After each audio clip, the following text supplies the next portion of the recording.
You stand on the shore of the ocean watching the tide come in. You sense the call of the sea beckoning to take you in further. You step forward little by little, not knowing what to expect, but expecting more. You keep going as the ocean calls you to enter in to deeper waters.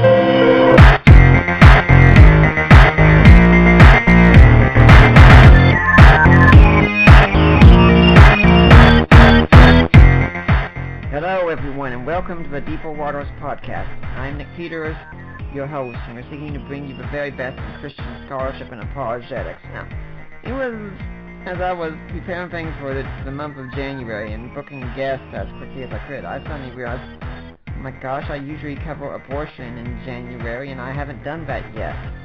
And I couldn't uninvite guests, I didn't want to uninvite them anyway, and so I thought, well, I'll donate what I've got left to abortion, and that's exactly what we're going to do. And for today, I've got the female perspective on, because that's something else I had. I want to get a woman's perspective on abortion. And when I asked around, Lori Peters came and volunteered for the position, and I think she's certainly qualified to teach it. Now, we can discuss this when we introduce her personally, but as far as I know, there is actually no relation at all between the two of us. Academically, she is a Bachelor of Science in Biblical Studies from Liberty University and an MDiv in Apologetics from Luther Life, and she's currently a PhD student in Theology and Apologetics at Liberty University with a research focus in bioethics. So, Lori, welcome to the Deeper Waters podcast. Thank you. It's good to be here. And now, as far as you know, based on what I said, we are no relation, are we? I don't think so. Well, especially because Peters is my married name, so I'd have to dig on my husband's side. Ah, well, that might be something to do sometime. And you and I also know each other through a mutual friend who's been on the show before, Paul Compton. Yes. Mm-hmm.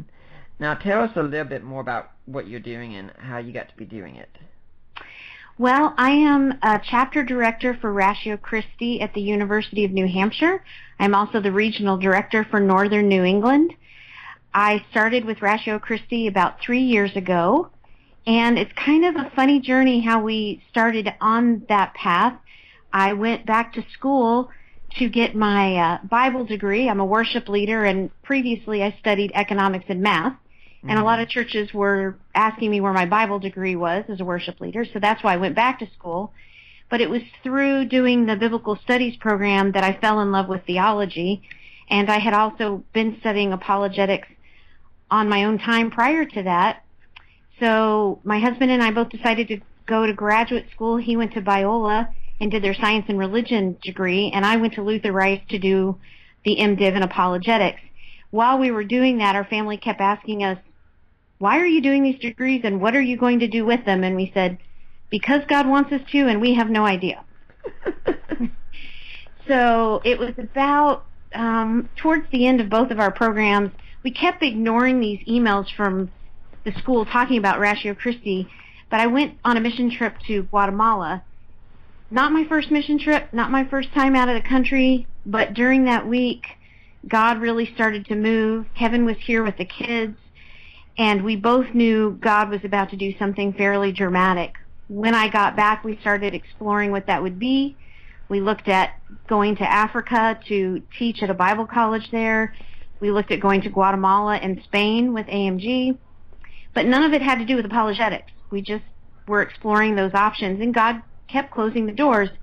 And finally, in August 2012, I asked Kevin, well, let's look into this Ratio Christi thing. So I sent an email, and within 2 hours, Blake Anderson, the chief operating officer, called me and said, we have been praying for 10 months that God would raise someone up in New England. Mm-hmm. And we were the first. Nice. So that is how we started with Ratio Christi, and it's been quite a journey. We're the first recognized chapter here in New England, and a lot of people may not know this, but New England is heavily unchurched. Vermont and New Hampshire tie for first in being 97% unchurched. Wow. So it's a difficult, hard mission field here So that's how I got started with Ratio Christi, and that's what I do full-time, and I'm part-time staff at my church as a worship leader. Well, for anyone interested, back in September 21st of 2013, I actually interviewed John Stewart of Ratio Christi International. So if you're interested in finding out more about Ratio Christi, that's one of the places you can go to. Now, Lori, what about abortion? You didn't say anything in there that I remember about abortion. What's your interest in the topic of abortion? Well, I have been involved in the pro-life ministry since I was in junior high. I wrote my first paper on abortion in the 7th grade. I debated it in high school. I also debated surrogate motherhood in high school. And then in college, I wrote a paper basically making the argument that we need to make abortion illegal in all cases. That was at a secular university, the University of Colorado. And my professor was quite unhappy with me, but I will say, thankfully, she graded me very fairly. So academically, I've been against abortion and for life for a long time. The home that I grew up in was a strong Christian home, grew up in a Christian school, very involved in church, gave my life to Christ when I was 7. But like a lot of teenagers, I made a stupid decision. I had been dating a young man at my school for over a year and bought the lie that we were going to get married. And so going ahead and having sex was okay because we were going to be married. And I'm the poster child that you can use birth control and still get pregnant. And I got pregnant, but I did not know it. I'm also one of those people who could be on that television show about being pregnant and not knowing it. I did not know I was pregnant for 6 months. And it was through a kind of an offhand remark by my dad about maybe needing to lose a little weight that made me think something might be wrong. So even though I had been broken up with my boyfriend not long after that, so we had been apart for 6 months, and I hadn't dated anyone else, I knew there was a possibility I could be pregnant. I went to Planned Parenthood for a pregnancy test. This was back in 1989, so going to Walgreens and getting one was virtually impossible. And I did not go to the pregnancy center because my mom had too many friends that volunteered there. And I did not know their rules of confidentiality at the time.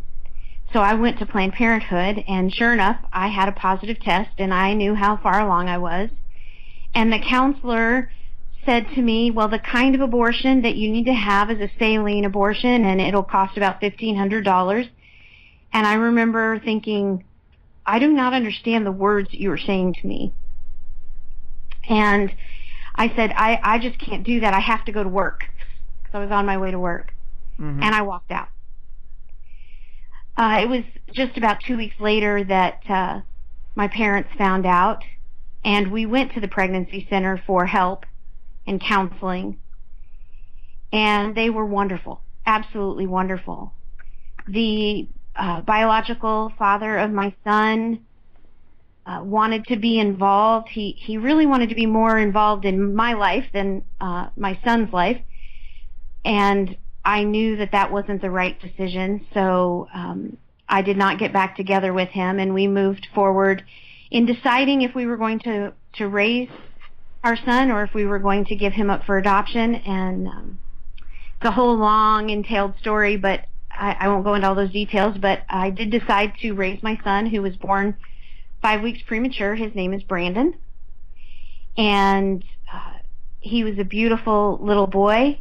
He is now 26 years old and is in the Air Force and married and has a little girl of his own. And it was a hard road. I was a single mom. I hadn't finished high school, and I had broken the hearts of my parents, but I knew I had done the right thing, and God blessed that decision. There's been hard times. You know, being a single unwed mom definitely is a lifetime set of consequences. But the Lord has always been faithful. I met Kevin when Brandon was 5 months old, and we were married when Brandon was 3.5 years old, so he's always been in Brandon's life. Mm-hmm. So during my college years, I started volunteering at that same pregnancy center. And then when we lived in Albuquerque, when Kevin was stationed there, I became the director of client services for the Albuquerque Pregnancy Center. And I also took the post-abortion counseling training and began to counsel women who had had abortion. Mm-hmm.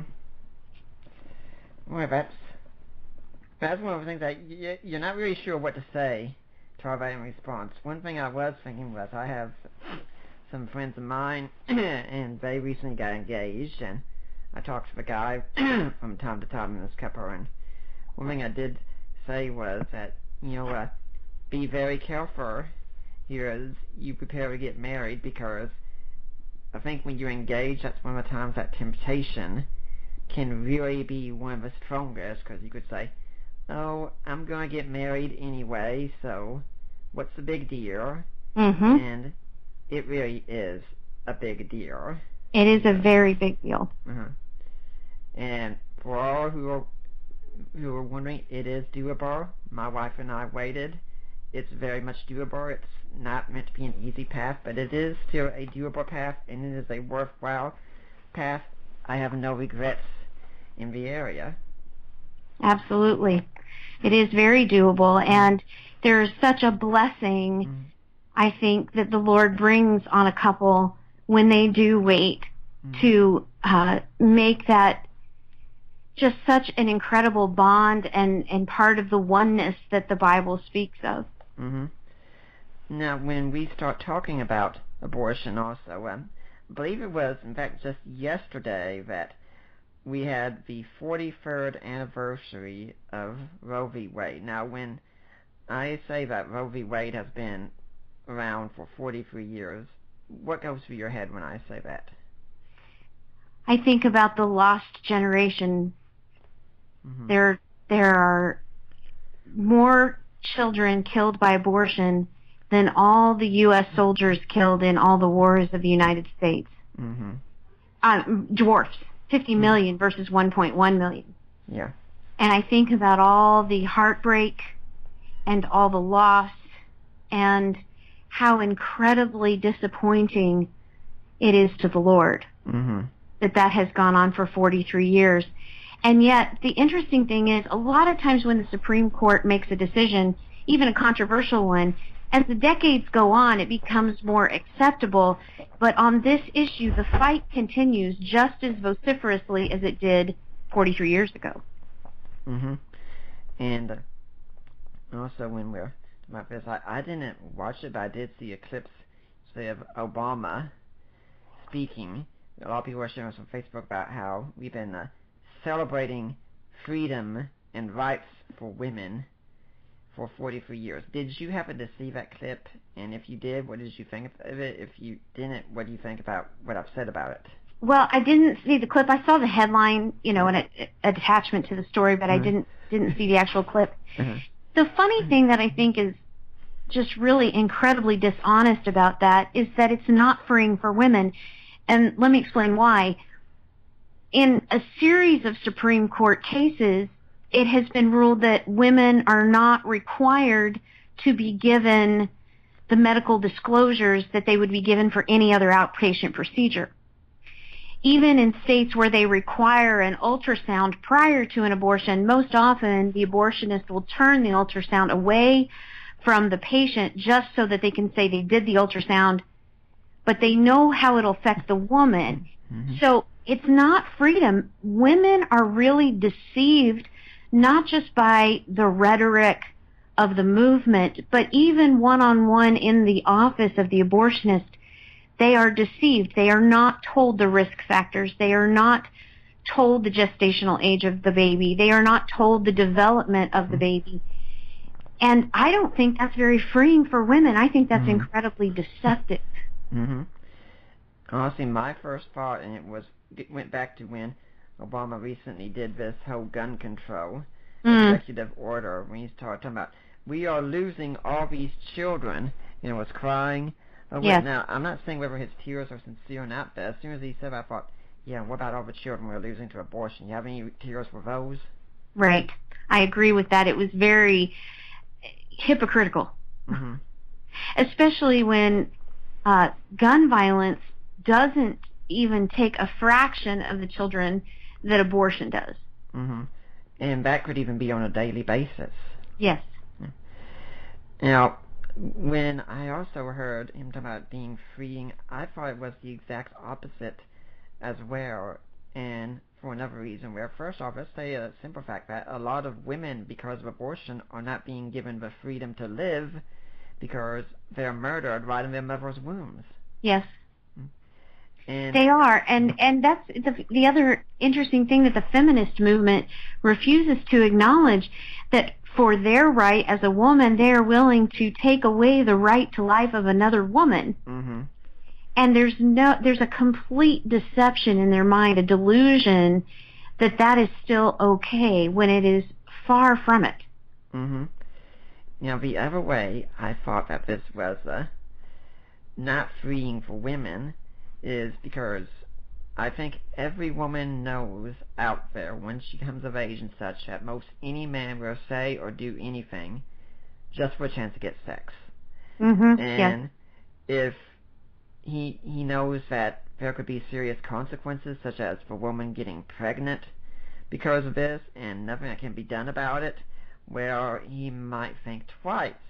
But if he thinks, oh, well, she can just go and get an abortion and that's no big deal, then he has more incentive to, in fact, just use that woman as an object.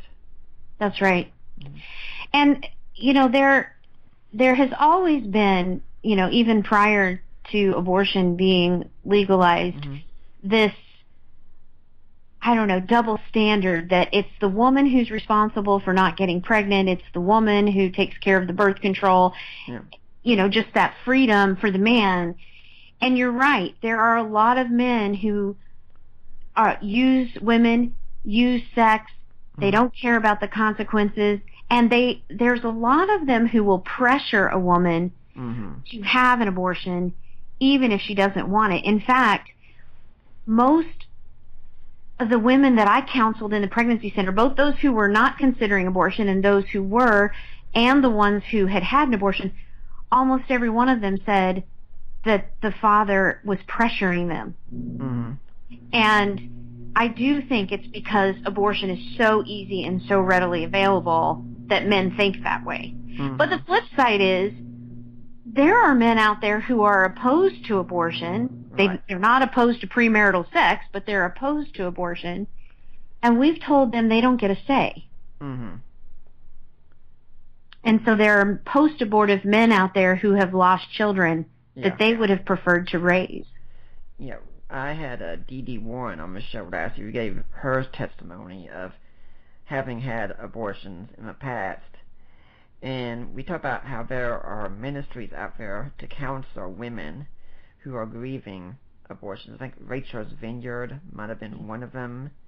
You can correct me if I'm wrong on that one. You probably know. No, you're right. And most CareNet pregnancy centers have counselors who are trained in post-abortion counseling as well. Yeah, and then towards the end of the show, I realized, I've asked about places where women can go, but there are a lot of men who probably need to go to these kinds of places as well, because some men might have pressured their girlfriends or wives to have an abortion, and then later on became Christians or changed their minds through some other means and said, oh my gosh, what did I do? And they have just as much guilt.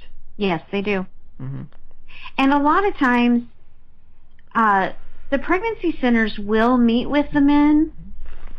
Oftentimes, the counselor, most of them are staffed by women. Some are fortunate enough to have volunteer counselors who are men, but most of them are staffed by women.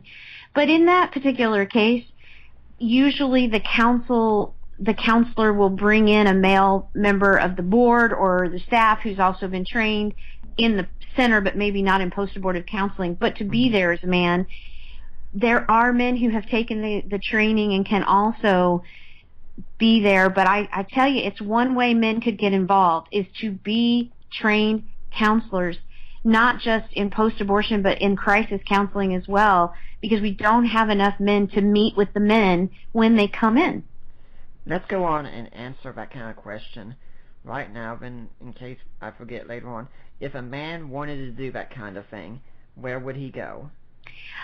The first thing he should do is look and see if there's a CareNet or a crisis pregnancy center in his area. Mm-hmm. They are all over the country in many, many towns, and they are the ones who do the counseling and the volunteer training. That would be the first place that I would go. The second place that I would go, I would look for like Catholic ministries, Bethany ministries, anywhere that the Catholic Church may also have. They have their own set of pregnancy centers as well. Those are the two primary places to go as a man to get training and to volunteer and to be on the front lines of helping other people. Now, you can be involved in praying outside of abortion clinics, like with 40 Days for Life, Right to Life. There are many organizations where you can be outside of abortion clinics, praying, willing to street counsel women. But if you want to be in that one-on-one setting where you're meeting regularly with someone, it would be through the pregnancy centers.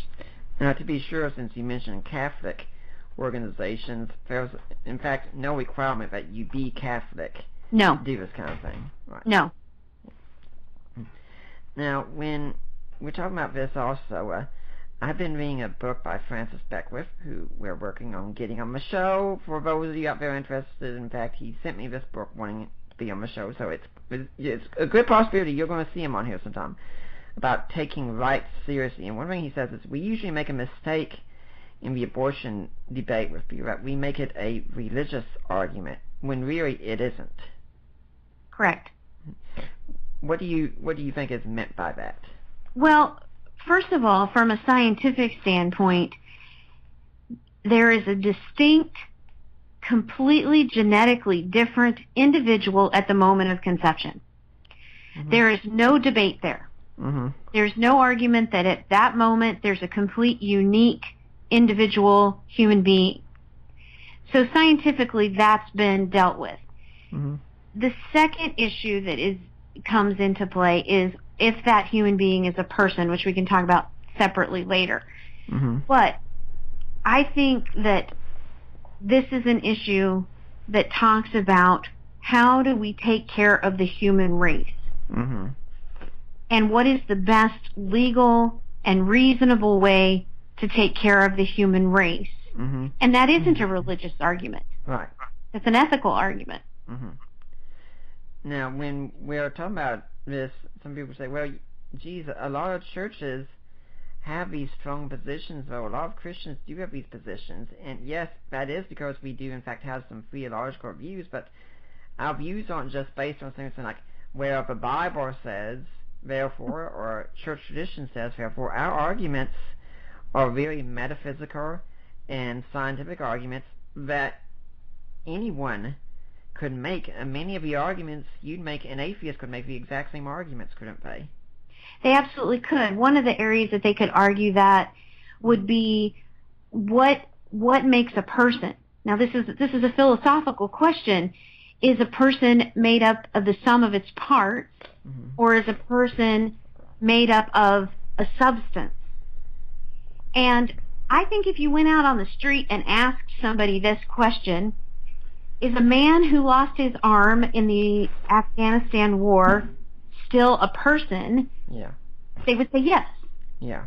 They logically and intuitively understand that losing a part doesn't change that you are a person. Well, that's true on the front end as well. Just because you haven't developed that arm yet, you're still a person. Mm-hmm. And so we have that philosophical conversation that, again, is not based from a biblical standpoint, although as Christians we can argue that case, that philosophical case, and back it up with Scripture.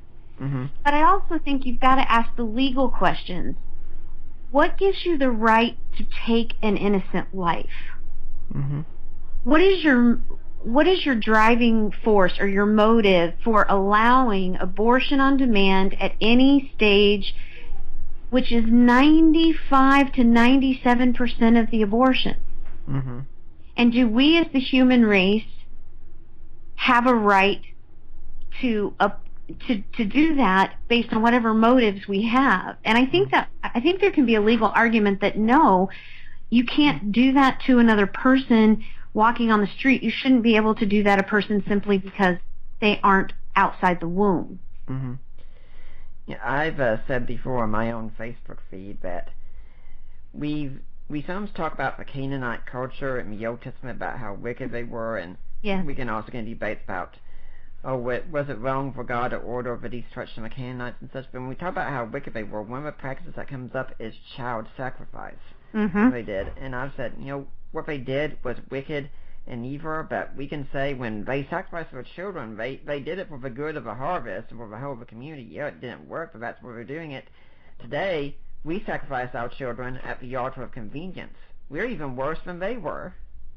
That's right, and not only that, we are doing it for ourselves. They at least were trying to do it for a God. Right. We've set ourselves up as God, and we're doing it for ourselves, for our own convenience, for our own reputations, for a host of reasons that have no business in child sacrifice. Mm-hmm. And for that matter, the same people would not do it to an infant, but they've bought the lies of the abortion movement. Mm-hmm. That it's not a child and it's not a person. Unfortunately, though, there are some people in the abortion movement who would do that to an infant, though. Oh yeah, Peter Singer being at the top of the list. Yeah. He would argue that you are not a person until you can self-actualize your own reason, mm-hmm. which doesn't really happen till the age of 2 or 3, and he's been open about that. He was on Good Morning America a couple years ago, mm-hmm. saying that very thing, that up to 2 or 3, they have no rights. And he says it on the back end as well.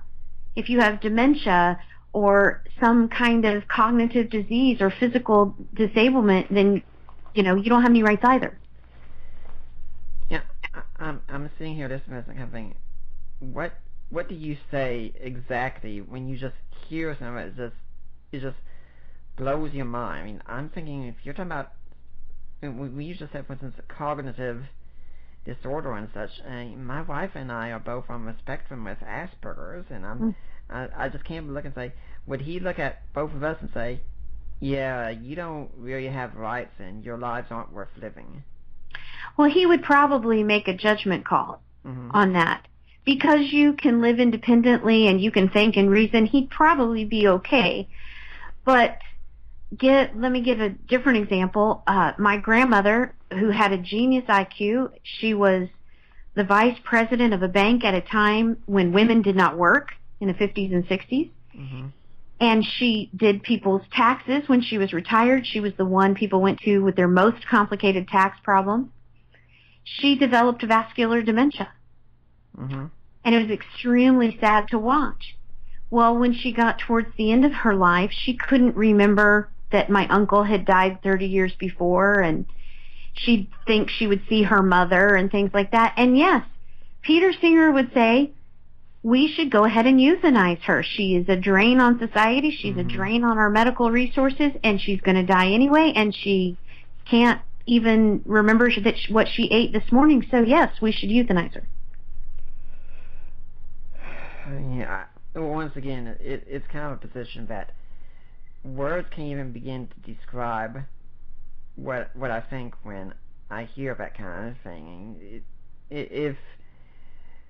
Okay, I'm thinking right now that G.K. Chesterton did say years ago that original sin was one of the most empirically provable doctrines of Christianity out there, and I think this just really demonstrates it.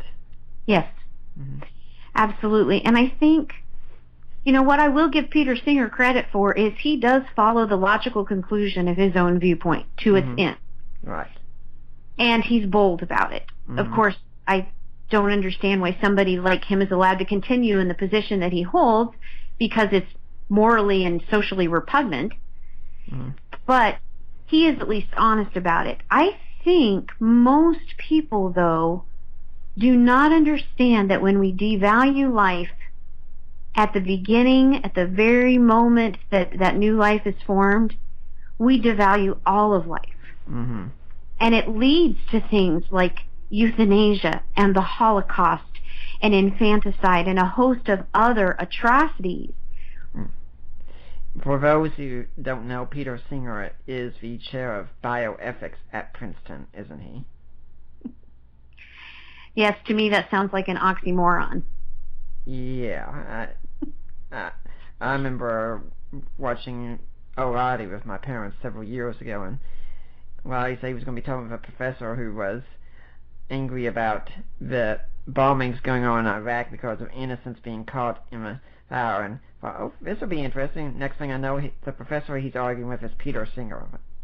Oh my gosh, I cannot believe the irony in this.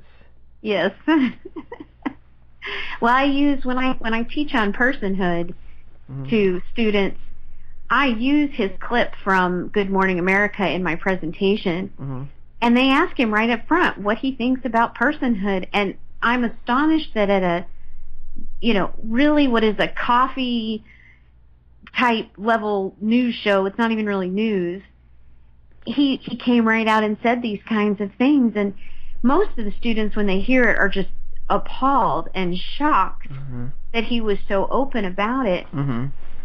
But they don't understand that underlying the entire movement of abortion is pretty much a recognition that they're committing murder. I remember reading in J.P. Moreland's book, Body and Soul, there was an abortion rights movement woman who said we might as well just accept what we're doing is killing a person. But her argument is that the rights of the adult trump the rights of the unborn child. But it was an admission that it was murder. I'm also thinking that Peter Singer did once say that pro-lifers are certainly right on this one point, that there is nothing, it's not an exact quote, that there's nothing magical about the birth canal that suddenly makes what's in the womb be a person. And I really think that's a powerful point we could take. It is. And, Scott Klusendorf talks about that with his SLED points, that location does not matter. Right. And yes, a few inches does not change whether the baby was non-person to person. Although it's interesting to me when I read stories online where it talks about women who had an abortion at 39 weeks and things like that. My son was born at 35 weeks. There are children, and he did not need any extra measures. There are children who are born earlier than that need some extra measures, but 34, 35 weeks, you can be born and not need any NICU care or anything like that. And there are women who have abortions at 39 weeks. This is a viable child. My mother was born premature, I think, and the roommate who I had back in seminary, who was the best man at my wedding, he was also born premature. And one other thing I'm thinking is this idea that you can have such a contradiction going on in the hospital that you can have a baby born after 5 months who's premature, and doctors are doing everything they can in one room to save him, and next room they're killing another 5-month-old in a medical procedure. Yes. Well, and I will also say that one of the things that's very frustrating to me is happening now. There's such a stranglehold on medical resources that people who really do meet the requirements of viability, which is between 21 and 23 weeks, depending on where you live, are not being allowed to do all the measures to save that baby. So let's, using an example of a premature, whether it's a, failure of the cervix or a premature rupture of the membranes, whatever causes that premature labor to come on that can't be stopped, there are doctors who are claiming medical futility and refusing these life-saving measures. And you can have that happen in one hospital, and in another hospital across the road, they could be doing everything they can to save that 23-weeker. I'm also remembering that we recently got Netflix over here, And I'm going to get back into watching House.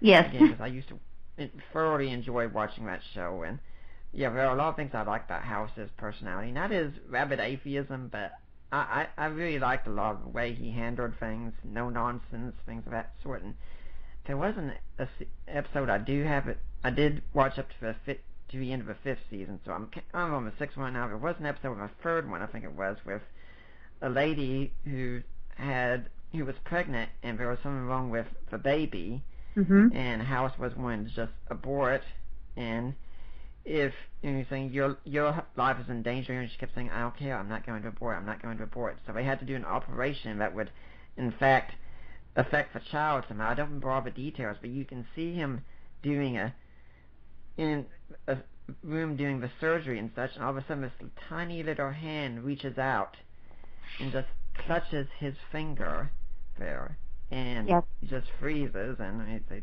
Dr. House, what's wrong? He said, just remember, I forgot to TiVo Alien tonight. But the very next time when he talks to remember he says, your baby, etc., and she says, that's the first time you said baby. You did not say it before. You said fetus. Now you're saying baby. And I was really surprised I was allowed to get on the air. Yeah, I was too. I thought that was very interesting that they allowed that. The other interesting thing is, in the media, other than recently in an episode where they played Silent Night while a woman had an abortion, which was quite an insult to Christianity. But for the most part, abortion is not portrayed positively in the media. And so on the one hand, I was not surprised that in the House episode, he, sort of changed his mind, or at least reluctantly so. But on the other hand, they de facto argued the pro-life case by the baby grabbing his hand, by all the arguments. And so, it's fascinating to me how the media can be so upside down in its thinking. While they're trying to support a woman's right to choose and an abortion, they end up showing the truth of the pro-life view. Yeah, Peter Hitchens, the brother of the late Christopher Hitchens, is actually a very devout Christian, and he's been on Unbelievable doing debates, and whenever abortion comes up, he gets very livid and clear about his stance on matters. He says, they will show almost anything over here on British TV, but you will not see an abortion taking place. No one will televise that one. No. And, I think that's because the majority of people are still either unsure of or intuitively against abortion. I can say, for instance, my wife Allie started watching once to see was like that video, The Silent Scream. Oh, yes. She couldn't finish it. I am not about to go near it because I am incredibly squeamish. Yes, I saw it when I was in high school, and I will say that was probably the right age to have it as a mother now, and I have 6 children, and one who is with the Lord. I could not watch it now, even though I even know what it's about. Now, before we start talking about the help for the women and such, just do give some sort of apologetic. Okay, Peter Singer has this position that a baby's not really a person or a human. There are some people who use the term fetus and such. So if we're going to counsel people out of this decision, why should we even think this is a human being in the first place? Well, it's I can give you the academic answer. Okay. The academic answer is that at the moment that this baby was conceived, a wholly new person was formed genetically. The genetic code is completely different from the mother. And therefore, this life, even though it has not fully developed into what it appears to be a human being, is a complete human being. All the genetic information that is needed to develop into a full-size adult is contained in that single cell at the moment of conception. And to be honest with you, I'm not going to come up with something unique. I like Scott Klusendorf's responds to this. And so let me just go through it for those of you who do not know. He is the head of Life Training Institute, and he has this acronym SLED. The first letter is S, which refers to size. So logically, let's think. A 2-year-old is a person, and that same 2-year-old when they're 18 is a person, and when they're 80 is the same person. So regardless of how big he is still a person. And so an embryo is just a small person, the smallest person you can be. Secondly, the L is level of development. Now, this is where I argued the case about the Afghanistan war veteran. There are aspects of development, lower order and higher order development, that come over time. And even though you may not even develop all of them, say someone who doesn't develop the ability to see and is born blind, that potential is still there in the genetic code because they are a member of the human race. So whether an embryo is, recognizable as a human being or not, it doesn't matter. Just like when they are 1 day old, they don't have self-awareness, they don't have the ability to read and write. Those are higher order levels of development. But they will develop them over time.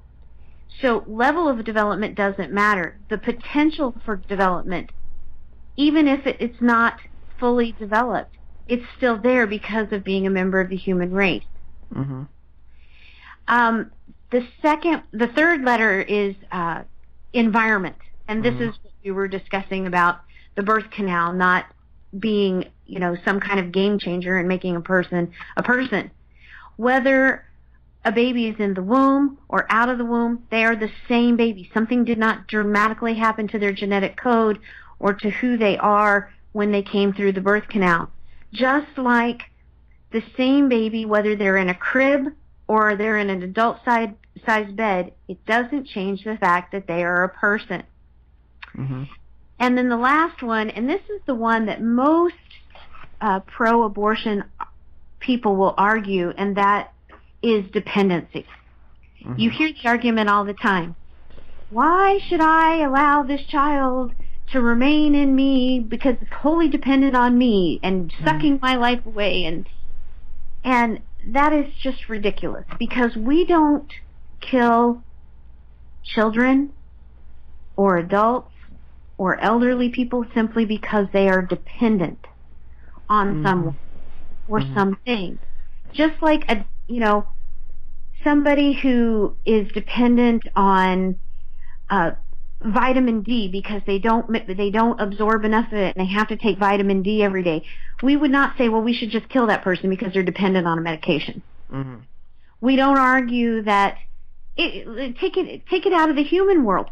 We don't kill puppies because they're dependent on a mother, and if the mother dies and they're dependent on human beings to take care of them, we don't just say, well, we'll just kill the puppies. Right. We don't see anybody advocating for that.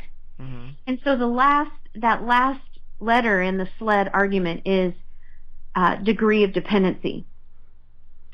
So all of those taken together do not require a biblical foundation. And go ahead. Yeah, in fact, when you say a biblical foundation, you can even find groups like the Secular Pro-Life Alliance out there.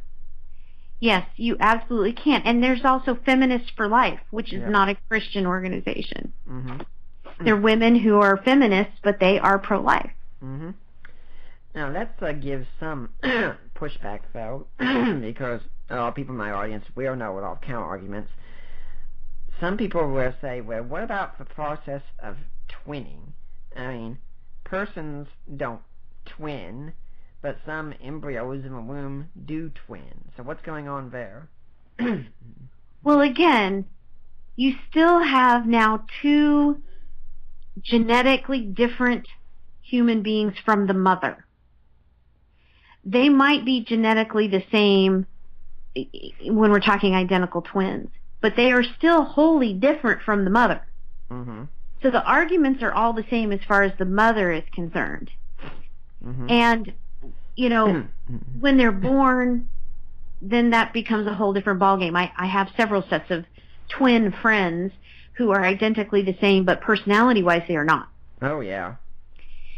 So, you know, those are things that science is still trying to figure out. Personalities, how much does personality come through our environment versus our genetic code? Mm-hmm. And we don't have good answers to those questions. But again, when we're talking about abortion, whether you're talking twins or triplets or quintuplets, they are still distinct human beings from the mother. Mm-hmm. And therefore, they are living human beings. Mm-hmm. Well, I'm talking about more of this idea that something usually somehow splits in the womb and then comes back together and forms one entity. I think it's called twinning, but I'm not sure. Okay. That's a good question. I'm not very familiar with how often that happens and how often that develops into a viable human being. Mm-hmm. So that would be a good question to look into. Okay. And what about this one as well, that Judith Jarvis Thompson is very famous for presenting this kind of story where you wake up one day and you find that the National Music Lovers Association has kidnapped you and hooked you up to a machine where you will be living in tandem with the world's greatest violinist, and he'll be living off of you for just 9 months. If you remove everything, he'll die. But shouldn't you go through and keep the world's greatest violinist alive, even though it'll certainly be a huge inconvenience on you? And she says a lot of people might say, well, it'd be a good thing for you to do this, but you're not really necessitated to do this. I mean, you are kidnapped against your will and forced to do something, and I mean, isn't that kind of what's going on with pregnancy?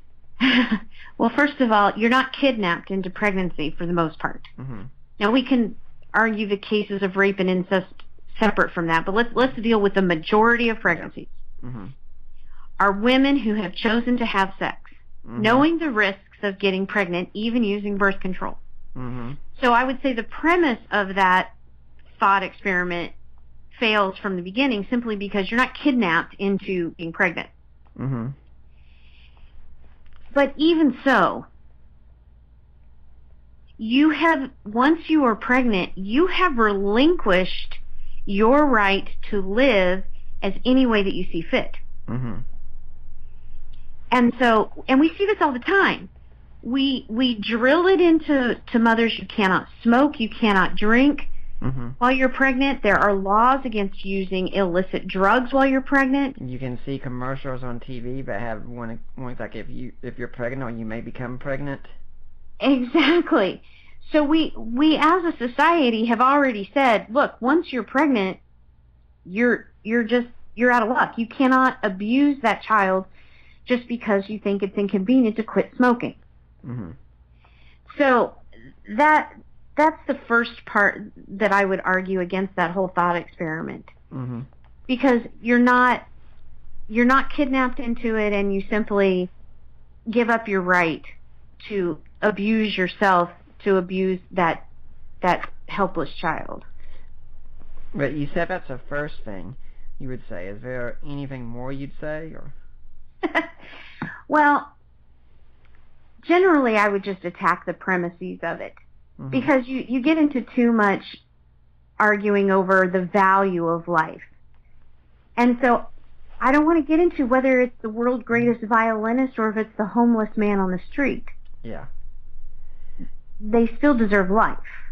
I remember I had a professor back in seminary who said we don't need to use the argument. Or you have to say, would you abort in such cases? Where it says, well, congratulations, you've aborted Beethoven or something like this. I understand what you're doing, but it doesn't matter who you've aborted, really, because you've aborted someone. Exactly. Mm-hmm. And that's one of the reasons why I think it's very careful that we not use arguments like that for the pro-life argument, because every life is precious. Mm-hmm. Regardless if that person grows up, unfortunately, to commit a crime, they don't deserve to be aborted in advance.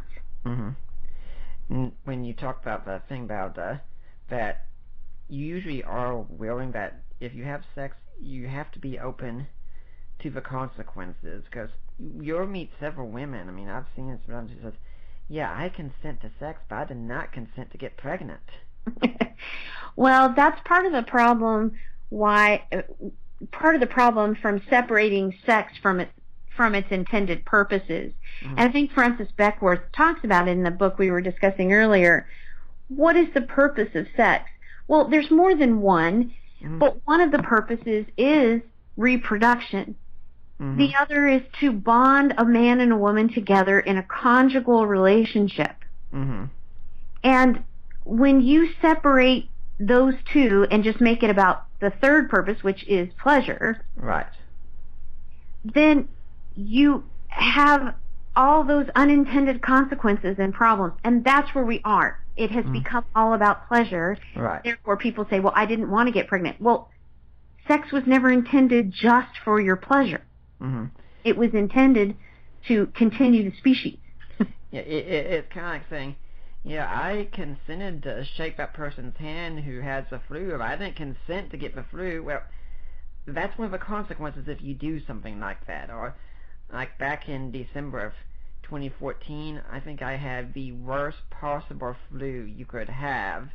It was awful. I didn't eat anything for 48 hours. Mm-hmm. And my wife was there taking care of me, and lo and behold, she came down with the flu, and she could say, you know what, I consented to take care of you, but I did not consent to get the flu. Well, I'm sorry, but if you are working, she didn't say that, of course, but if you're working around someone who's sick with a disease that's contagious, you open yourself up to the possibility you could get that disease as well. That's right. Well, it's like last weekend. My husband had a stomach virus that just rendered him incapacitated, and because I knew I had to lead worship on Sunday morning no matter what, I was masked, rubber gloved, Lysol, Clorox wipes, even when I was taking care of him. Mm-hmm. And I slept downstairs on the couch so that he could have privacy and peace and not have to worry about bothering me, and he could have the bed to himself. But I had to check on him multiple times in the night. But I understand what you're saying. I knew I was still taking a risk, even with all that protection, that I could get sick. Yeah, I get quarantined whenever I come down with something here. But it's fine for me. I have my Kindle. I can do whatever I want. It's fine. That's Kevin. He had his Kindle and his smartphone, but most of the time he was just laying there. Yeah. Feeling miserable. Yeah, my wife has to make me lay down many times. I want to get up. I want to do. No, you have to rest. You have to rest. No.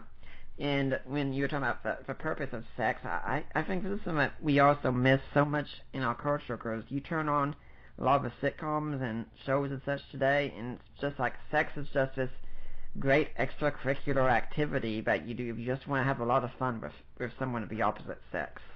Right. Mm-hmm. And I would say that message has been going on even since I was a teenager, and I was a teenager in the 80s. Mm-hmm.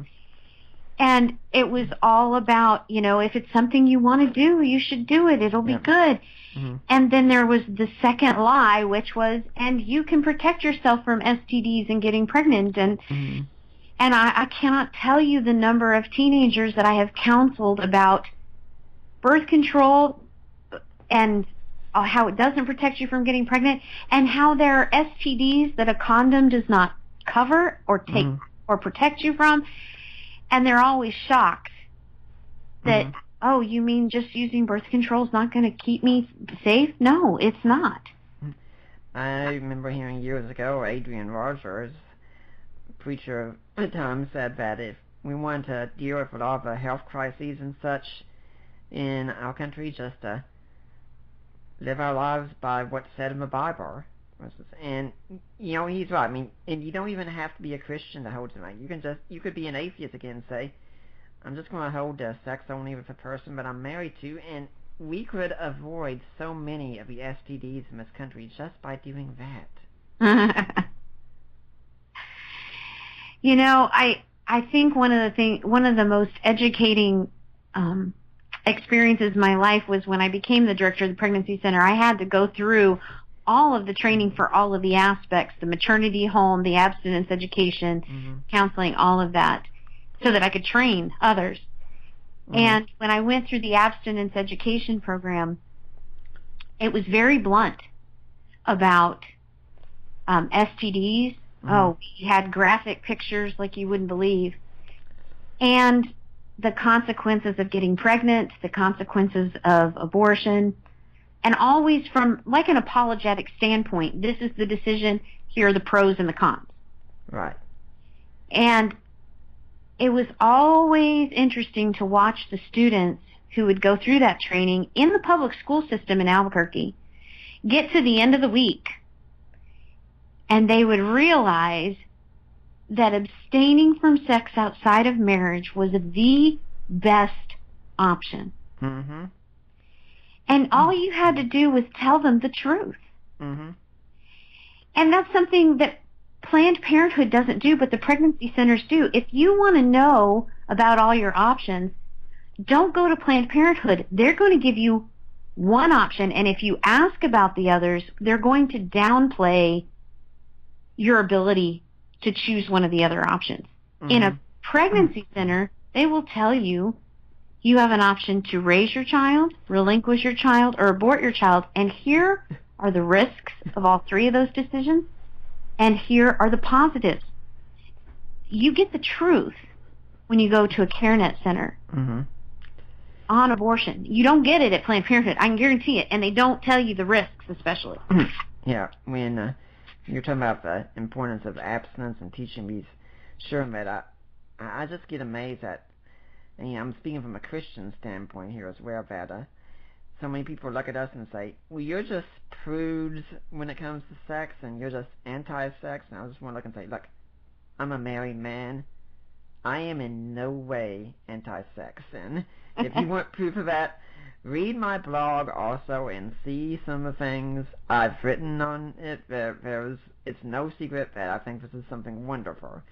But at the same time, I also think that the reason we keep it so guarded in many ways, and I will say at least the church does need to be talking more about sexual matters a whole lot than they are right now, is because it's the same reason you put your valuables in a safety deposit box. Because they are valuable and you want to protect them, so you put a hedge around them and say, this is only for this purpose and for this place and such. And I say that for marriage because I think it's something sacred, and marriage itself is something sacred, and the persons doing the activity are themselves sacred as well. I agree with that 100%. And, you know, it's like I tell my children, it's for having what is best and not having less than best. Right. There is nothing better than being in a covenantal relationship that you know you have safety and security and love and respect, and you can open yourself up vulnerably in sex in a safe place where you know you're not going to be diseased, abandoned, rejected. That's God's best. And you're right. We want to protect that which is best and save what's best. Right. I mean, honestly, I think if abortion was not about the topic of sex, we would all be destroying the whole idea. You mean we say, no, we don't want anything to this, but because abortion interferes with the sex lives of people, all of a sudden we support it. Right. And that's part of the problem when we go back to the early days of the abortion fight. There was a push to separate sex from what had been considered the Christian view of marriage. And because of the sexual revolution and that major push, you started having that argument that it's my body, my right to do what I want with it, and if I want to have sex, I don't have to be married to do it. Oh, wait a minute. Now we have this problem of unwed pregnancy at a larger scale. It's always happened throughout history, but on a much larger scale. something needs to be done, and that's why you had this push for abortion. And honestly, the Christian church really sat on the sidelines and let it happen. Now, the Catholic Church was against Roe v. Wade. They were very active. But the Protestant church as a whole was not politically active and sat back and said, well, that's private decision. We're just going to keep teaching what we're teaching, and that's that you should get married before you have sex. Not seeing what was happening on the national stage. I'd even say that that's where we were with the Supreme Court decision on homosexuality and such. And I've told my wife that I think some people think they have to defend this because, first off, it's attacking Christianity, and anything that's against Christianity, where people are willing to use that then. And second, that if you start saying that sex is one thing specifically, or it's got a purpose that's specific, all of a sudden your own lifestyle might be called into question. Right. I agree. And I think we too often have said, well, we're going to teach this in our church, but we're not going to get involved in supporting the people who are fighting against this. And honestly, long before it was popular, I downloaded Ryan T. Anderson's Harvard article on the conjugal view of marriage. And he was like really one of the first voices talking about that issue from a non-biblical standpoint. And it's the same thing with the pro-life movement. We need to be arguing this from the non-biblical standpoint in the public square. You know, before we talk about that, we'd like to let everyone know you're listening to Lori Peters this week on the Deeper Waters podcast. No relation as far as we know. But if you're listening next week, we're going to be getting someone from across the pond, Daniel Roger from the UK, Right to Life organization, is going to be my guest. And we're going to be talking about, yes, abortion again, and things are a bit different with it in the UK. So we'll be talking about that next week. For now, let's get back to the show here and talking with Lori about the issue of abortion and how it's affecting our country. And I'm sorry, I'm having a memory blank. What was it that you had just said? I talked about arguing in the public square from a non-biblical standpoint. Yes. Now, some people might say, why on earth would you do a non-biblical standpoint? Don't we care about what the Bible says? And my sense is, yes, we care, but the thing is, if you're out there arguing, chances are the person you're talking to doesn't care what the Bible says. And just like if you were a missionary going to another country, you'd have to learn the language of that country. You have to learn the intellectual language of the person you're talking to as well. I agree 100%. We talk about this in apologetics all the time, that we live in a post-Christian world where people didn't grow up in church. So when you go to them and say, do you know that the Bible says Jesus is the way, the truth, and the life? No one comes to the Father but through him. And they say, and why should I believe the Bible over the Quran? The same is true in the pro-life movement. We are dealing with people who have not read Psalm 139 and have no respect for the Bible as being authoritative. So we have to argue from an ethical standpoint. Yes, the Bible is our foundation. Yes, we know that it's true. But we have to put together logical and philosophical arguments and make the legal case outside of quoting Scripture. And I've seen this even in the euthanasia movement. I participate in an organization that fights euthanasia. And one of the most interesting conversations I had was with an attorney when we testified before the New Hampshire state legislature against a physician-assisted suicide bill. She said one of her difficulties as she travels the nation is that a lot of pro-life groups, when they go to testify before their state legislators, they want to quote Scripture and argue that life is valuable and only God should decide when the end of life is. Yes, that's all true, but legislators don't care. They only care about how a particular bill is going to affect them, how it's going to affect their votes, is going to affect their constituency. They don't care what the biblical foundation is. And this attorney was explaining to me that she was very frustrated because she tries to help pro-life advocates make the most of their testimony. And they get frustrated with her because she says, don't quote Bible verses. Right. Well, let's talk about what happens at the pregnancy center that you're at here. Because let's suppose a woman comes in and she's considering having an abortion. What goes on then? Well, let me walk you through step by step. A woman who comes in is going to come in and fill an intake form out. It's completely confidential, just as confidential as going to the doctor. Mm-hmm. She will be brought into a counseling room. She will be then offered a free pregnancy test. Mm-hmm. That's because, believe it or not, a lot of young women come in and think they're pregnant and they're not, because they don't understand basic biology. So pregnancy centers offer free pregnancy tests.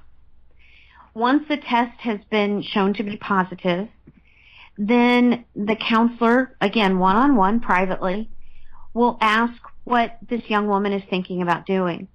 If she indicates that she is considering an abortion, a good counselor will ask why and try and get to the bottom of the reasons, because a lot of times those reasons are really unwarranted.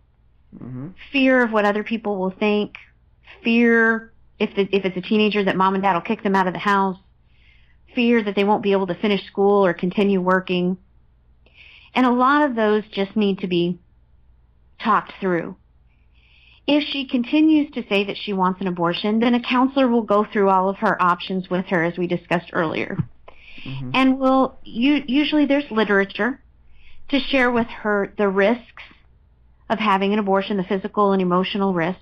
They're all scientifically backed. They have footnotes from the various journals and articles so that they're scientifically supported. And it depends on how things go from there. A lot of times the client will want to talk about those things, or they'll want to leave and think about it and come back. Sometimes they leave and we never hear from them again. Sometimes they leave and they come back to talk more. And again, a lot of it is just being able to express how they feel. If they're being pressured by someone, how to talk to someone. As counselors, we will often help a client tell her boyfriend or her parents in a counseling kind of situation, so it's a safe environment.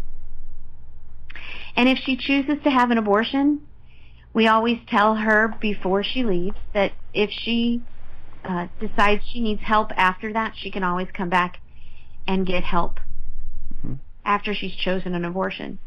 Obviously, our goal is to help a client feel like she does not need to make that choice. Mm-hmm. And we cover the various services that a center offers so that she doesn't have to make that choice. You know, I'm thinking about what you said and comparing it to what you said at the start of the show about the notion of shame being so prevalent. And I kept thinking, isn't it so sad that so many people, one of the last places they'd want to go to get help is the church. Yeah. Because they're so concerned about how the church will look at them. You know, I have spoken to, I don't even know, I can't even count how many churches. And the title of my talk is The Church's Response to Crisis Pregnancy. Mm-hmm. Let me take a minute and share about my own experience. Okay. I was in a strong Southern Baptist church. They knew my parents. My parents were leaders in the church. They knew me because I was born in the pew, practically. Mm-hmm.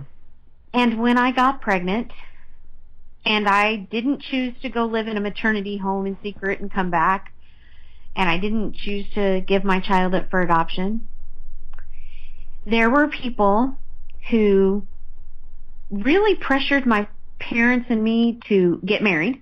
That was the first thing. You should get married. I was 17 years old. Not a good decision. Others who were rightly disappointed, but in their disappointment they thought shunning me was the answer. Others who were very supportive. And then there was my pastor who told my parents that God would never be able to use me again as he could have if I hadn't made this mistake. Now, of course, that's completely unbiblical. Mm-hmm. I think David is a pretty good example of that. Peter. Yep. Look what Saul did before he was saved. My goodness, he was a persecutor of Christians. Mm-hmm. I think God can overcome our past. Right. But I think often as a church, when somebody sins in a way that is very obvious, by the way, let me make it clear that having sex outside of marriage is the sin. Being pregnant outside of marriage is not the sin. It's the consequences to the sin. Good. And we often confuse the consequences Mm-hmm. with the sin. Mm-hmm. Because it's visible. Right. You know, when somebody lies, you don't see the visible consequences of that. Mm-hmm. If somebody Gossip. watched pornography on TV, Yeah. you can't see that at church. Right. So we confuse the consequences, and then we decide it's so egregious what somebody has done that we want to get our pound of flesh. Mm-hmm.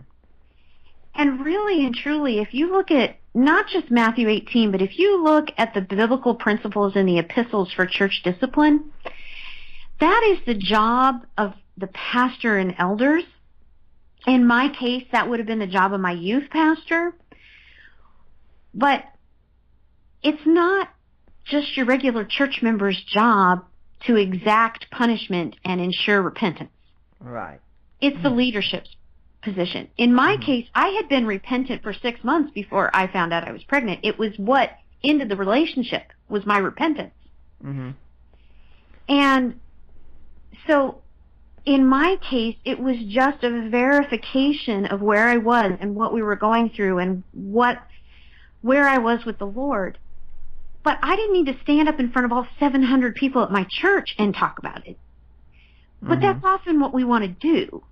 And then when we shun people who are seeking help, in my case, I was 17. My parents had a 17-year-old and a 15-year-old, my brother, and now we were going to be welcoming this child, so we had, we needed baby things and just practical help as well as spiritual help. My parents were grieving and they were heartbroken, and they were having to defend their daughter from these horrible things people were saying. They needed support. Mm-hmm. And there were people who were just so mean and hateful. And so I tell people when I speak in front of churches about what 2 Corinthians says. As many people know, in 1 Corinthians, Paul is chastising the church because there's a man involved in sexual sin. Mm-hmm. And he's being allowed to continue openly being in sexual sin without discipline. Right. He tells him he needs to be disciplined. In 2 Corinthians, we are rightfully inferring that he's referring to the same situation when he says, now, forgive him and bring him back in, because the punishment of the majority is enough. For if you do not, you risk giving him overwhelming sorrow by continuing to punish him. When you are pregnant and when you choose to raise your child or relinquish your child, so this is something everybody can see, the punishment, i.e. the consequences, are enough. You don't need people at church treating you meanly when you've repented and God has forgiven you. Mm-hmm. Because getting up every hour and a half with a child who has jaundice is punishment enough. Right. Making decisions about school, and I went to a Christian school and so it got real complicated, was punishment enough. Being a single mom, going to school and working, was punishment enough. Mm-hmm. But when we feel like we need to get our pound of flesh as a church, we drive women to Planned Parenthood. Mm-hmm. They don't want to go through what I went through. Right. And then we have this other side. We've had Sanctity of Life Sunday at churches now, remembering the Roe v. Wade for decades. Mm-hmm. And unfortunately, sometimes in our zeal to be pro-life, we forget that there is probably more than one person in the congregation who has been touched by abortion, whether they've had one or knew someone who did. Mm-hmm. We have to be very, very careful when we talk about this issue to not treat abortion like it's the unpardonable sin. Right. It's not.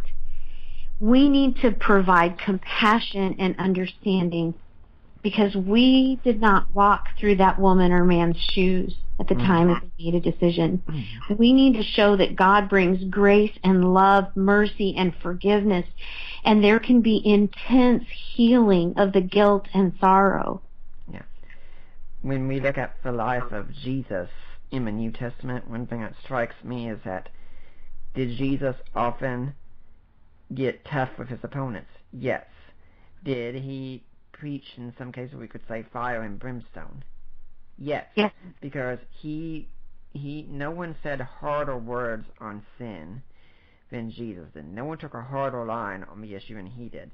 Right. But no one was more gentle and comforting towards sinners than Jesus was. And when Jesus spoke tough words, it wasn't to sinners who'd made mistakes and were trying to make things right and trying to do the right thing.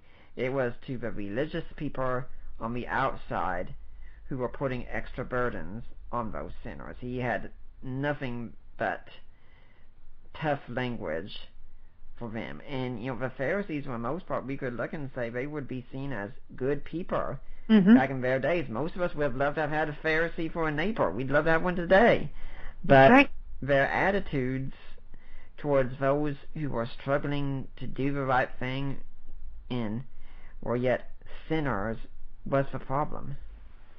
It was, and I have to tell a little joke here. When my son was in elementary school, he has a personality type that likes structure, and we were driving home from church, and I don't know, they must have talked about the Pharisees in their Sunday school time, because he said to me, he was sitting behind my seat, he said, "You know what, Mom? I don't understand why people get so upset with the Pharisees. They were just trying to follow the rules." And I laugh about that today because to some extent that's true. The Pharisees wanted to follow all the rules. The problem was they were also the rule makers. Right. And they were imposing those rules on people who had no way of being able to follow all of them. And then they judged the people for not being able to follow them. And I think in church sometimes we do that because abortion is so serious and its consequences are so serious.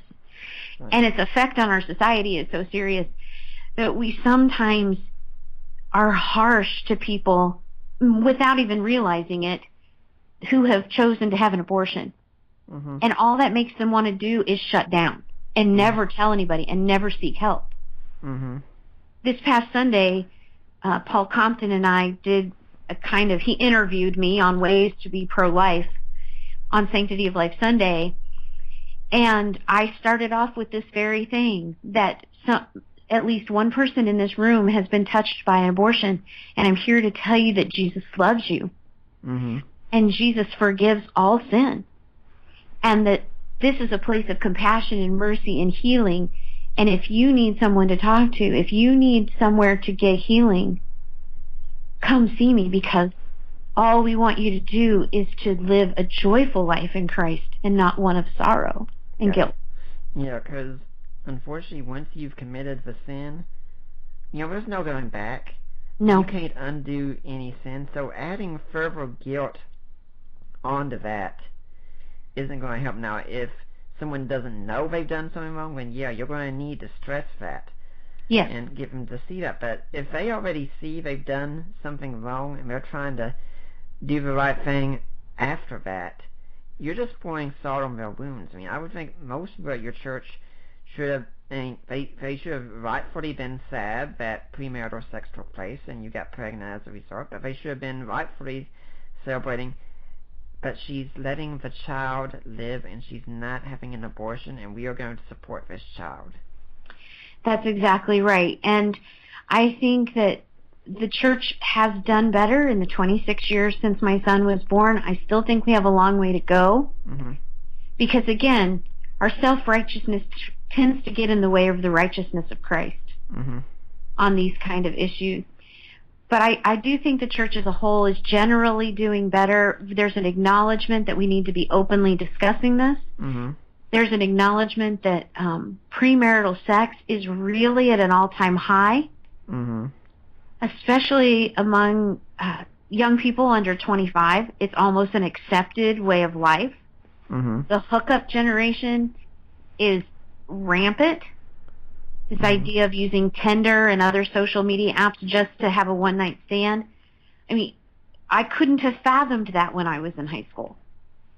Mm-hmm. And now being able to teach these principles of covenant relationship and the conjugal relationship of marriage, we're fighting that uphill battle, but at the same time we have to lace it with compassion and truth, and that's the way Jesus did it.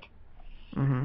You know, I think about the passage, and we don't have to go into, you know, the historical reliability of the passage, but the passage in John 8 of the woman who comes before Jesus, the adulterous woman, and he has love and compassion. He keeps the crowd from stoning her, but at the same time he tells her, go and sin no more. Mm-hmm. So there was still that compassionate confrontation of sin. Mm-hmm. If anyone's interested, I did interview back in 2013 on September 7th Dr. Frida Bush on the hookup culture. In fact, we interviewed her again on January 25th of 2014 on abortion's medical effects on women.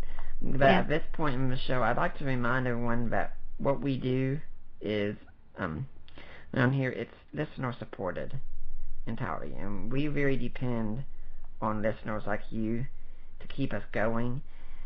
And if you'd like to support us, go to deeperwaters.ddns.net. Now, we could be changing our server soon. We're in fact working on hoping to purchase a domain name of deeperwaters.com, which would be a whole lot easier, but don't know what's going to happen. But, you know, you just watch the blog, you'll see what goes on. And if you can't find a blog one day, just do a search for me in Deeper Waters, you'll find it. But if you want to, go to help support the work of Deeper Waters Christian Ministries at the blog page, and there's a link that you can click on to make a donation. Now, when you go there, you're going to go to the Ministry of Risen Jesus. You have gone to the right place. That's my in-laws right there, Mike and Debbie Lacona, and you can make a donation to them, and you just send an email to me or Mike or Debbie or Allie and say, hey, I made a donation. I want to go to Nick Peters. I want to go to Deeper Waters. And they will make sure we get it. And if you want to set yourself up to be a monthly donor, you're the bread and butter then of what we do. That's the best of all. And whenever you donate, it is going to be tax deductible. You can also go on Amazon and buy a number of the books that I have for sale. That I have written or co-written. One I've written is the Apostles' Creed, a creed for the ages. I look at it, since my church reads the Apostles' Creed by creed, I wanted us to have it so that we could have access to some good information on the creed and the historical foundations of Christianity and such. But we've also got other books that I've had a hand in writing, such as Defining Inerrancy or Groundless, a look at Dan Barker and his atheism. And then, guys, I want you all to be paying attention to this one, especially, and I use guys specifically. You can support us through jewelry. Now, why do I say that? There's a holiday coming up that some of you might want to pay attention to called Valentine's Day. Yeah, if you miss this one, your lady is going to be very upset with you. And some of you, for Valentine's Day, you might even be thinking, you know, this could be a good time to pop that question. But if you're going to buy your lady something special, why not do it through us? And you can support us by purchasing jewelry. Just go to the link there, support us via purchasing jewelry, and use the access code LOVE. And my friend Lena Klester handles that through Premier Jewelry. And let's suppose you go and you buy an item for $100. However much the item costs, 25% of what you purchase will go to support Deeper Waters, then if you let her know. That means you can buy your lady a very nice item, get all those good brownie points with her, and you can support a ministry at the same time. I'm sorry, but that sounds like a win-win to me. And guys, you want to be ready for Valentine's Day. Like I haven't missed Valentine's Day once. Haven't missed a birthday, haven't missed an anniversary. It matters. They appreciate it. Lori, do you have an organization you'd like to encourage people to donate to? I do. I run everything that I do under the umbrella of Ratio Christi as a chapter director, as a community apologist, as a speaker. And the way you can do that is through our website, which is Peters, Peters, Ratio Christi, RATIOCHRISTI.org. That'll take you to Kevin and I's support page, and you can click on make a donation right under the Help Our Cause, which is on the right-hand side of the screen, or it has the instructions if you'd like to use old-fashioned snail mail to send that, where to send that and how to send that to Ratio Christi. Yeah, I've just been typing in as soon as you said it. I see it right here, Lori and Kevin Peters, Ratio Christi Chapter Directors. So, people, I encourage you, go there. Again, it's Peter. Can you repeat that again? Because it's gone different. Sure, it's Peters, Peters, RATIOCHRISTI.org. Peters.ratiochristi.org. And if you're a regular listener and follow the show and podcast, I really hope you don't have a hard time remembering how to spell Peters. It's a pretty common name around here. Now let's get back to talk about helping the women out who are struggling. Although I do want to say one thing about your Valentine's Day thing. Okay. Any men listening to this, take a lesson.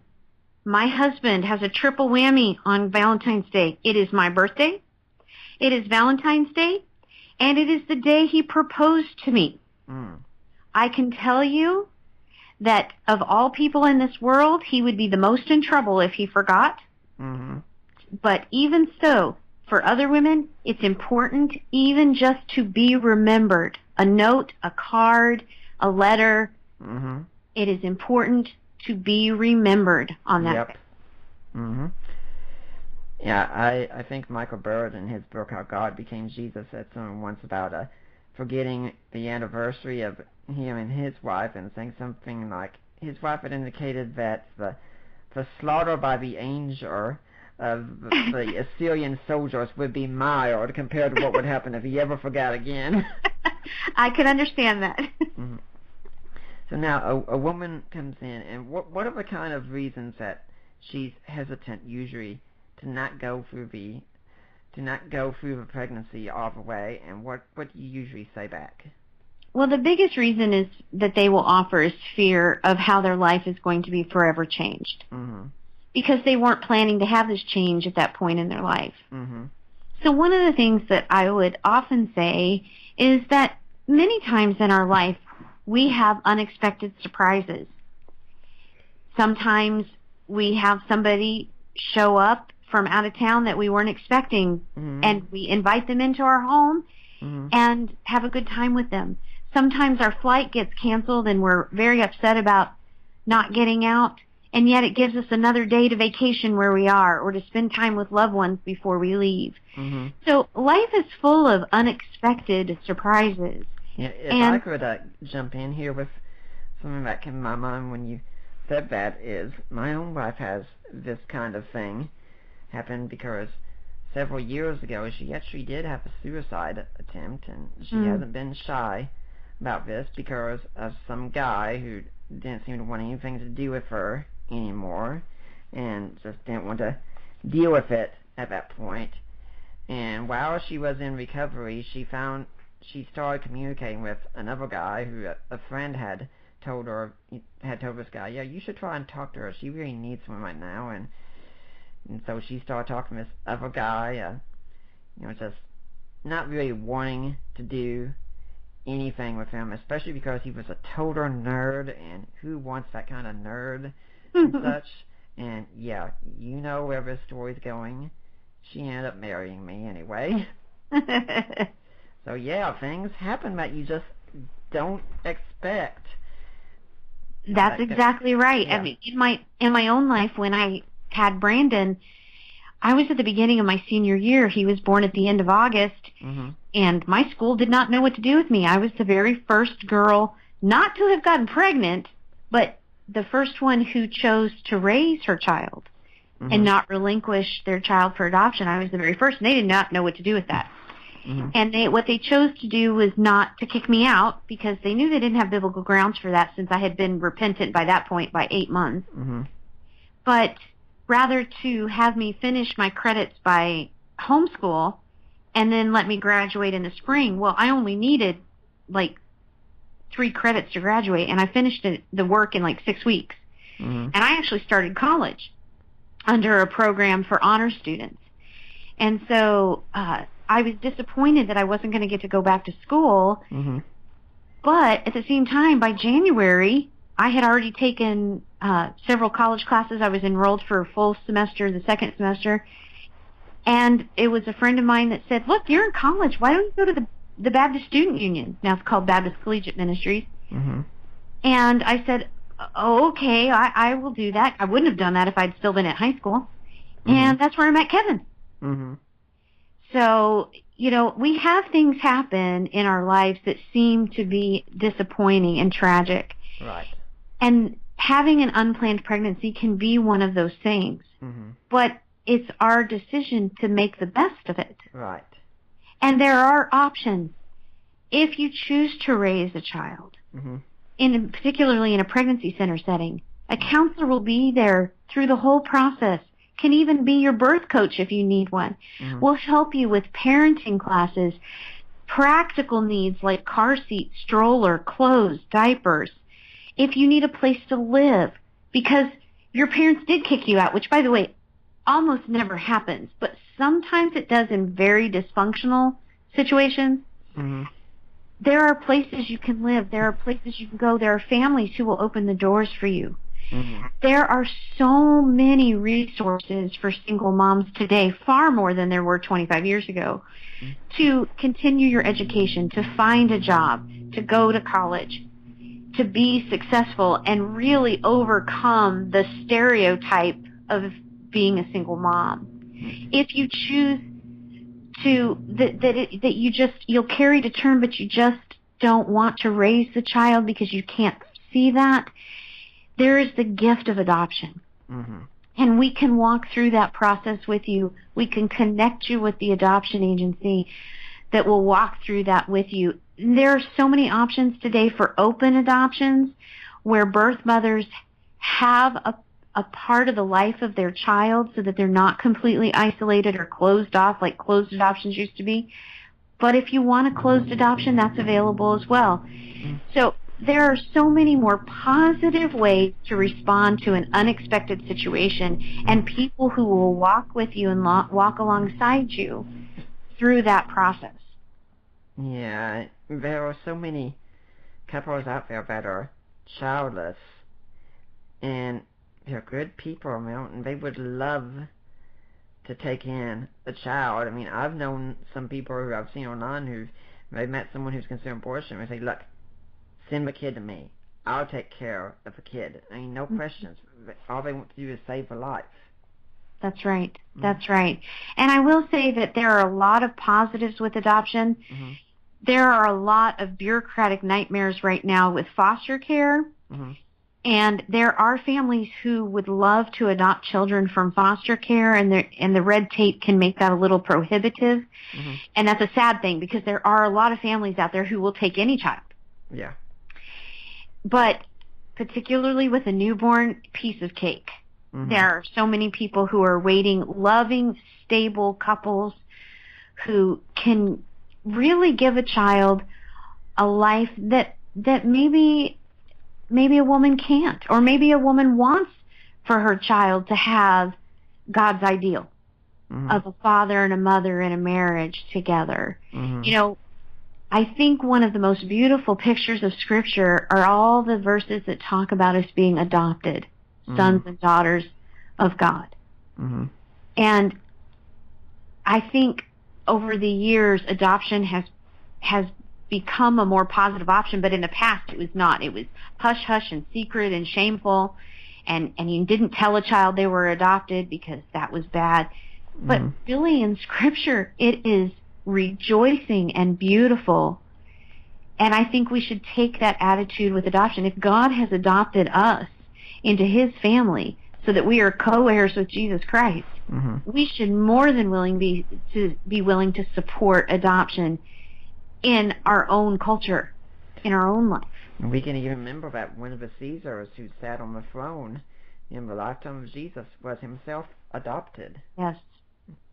And I think adoption gets a bad rap, especially in the media and on TV, but it can be such a beautiful thing, and I've seen it happen. I have seen adoptive families that stay in close contact with the birth mother, and it's almost like the birth mother is just an extension of their family. But then the birth mother gets to go on and, go to school or have a career or get married, all those things they wanted to do anyway. And it can be such a positive blessing for the child, because really and truly, what is the most horrible thing to happen? To have more people loving you? Of course not. Yeah. I'm thinking about how Dee Dee Warren, when she was on our show last year, one thing she said, and she'd say it depends on who you're talking to, but sometimes some people might need a blunt approach. But sure, I have some people say, well, I'm not ready to be a mother. And she'll say, you're already a mother. That's right. The question is, are you going to be a mother of a living child or a dead one? It's true, and I would say that every counselor has to take their own unique approach. Just like apologists, we have our own kind of approach. I think that is a good approach for some clients, absolutely. Right. And I think that's very true, especially when we speak at it on the broad scale. That just because you've had an abortion, I think of Lena Dunham, who is a spokesman for Planned Parenthood, and I won't even go into the rest of her life. Oh gosh. And that she's had an abortion, and how she brags about it and talks about it so openly. And you're right, she's the mother, whether she wants to believe it or not. And there's a child who is going to spend eternity with Christ, but it didn't make the right decision. Well, let's talk about if a person comes in who has had an abortion. I mean, you see several of those come in, no doubt. I mean, what do you do at that point? Well, it's usually a pretty heartbreaking decision. They've come to a place in their life where they can't hide from it anymore. And it comes out in really negative ways. Sometimes, especially when a woman who's had an abortion then has children, subsequent to that, they can react in different ways. They can have significant postpartum depression. Sometimes they don't bond with their children. And other times they're just grief-stricken because they keep thinking about the child that they aborted. And so by the time they get to me, they've already realized they need help. And a lot of times what they need is first just to say it out loud. Often their husband doesn't know, and a lot of times their family doesn't know, and they need to just say it out loud to someone, to confess it. Once a woman has done that, then we can really begin the process of healing. And it is a process. It's multiple appointments over multiple weeks. There's a great deal of good literature and curriculum out there that we walk through in a Bible study, first examining God's view of life, first of the mother and then of her child that is gone, and then walking through that healing and forgiveness that is only offered through Christ. And not all of the clients that I saw were Christians when they came in, and I can only think of one who was not a Christian when she left. The rest were. Can you tell some of this literature that you recommend for people who... Well, CareNet puts out the best. Okay. So they have a whole workbook Bible study to go through. And that's why I really encourage you to go through them for this kind of training. If you're, and let me make it clear, you're a volunteer counselor. They teach you how to walk through this Bible study with someone, but they also teach you when it's time to say, you need to see a professional counselor. And they give you those kind of resources to refer women to, and I think that's very important to understand that there's a limit to this kind of help. Mm-hmm. Beyond that, there are books that have been written, but I really hesitate to refer those outside of a counseling session because I think they can just impart more grief if a woman doesn't have someone to walk alongside her with. Mm-hmm.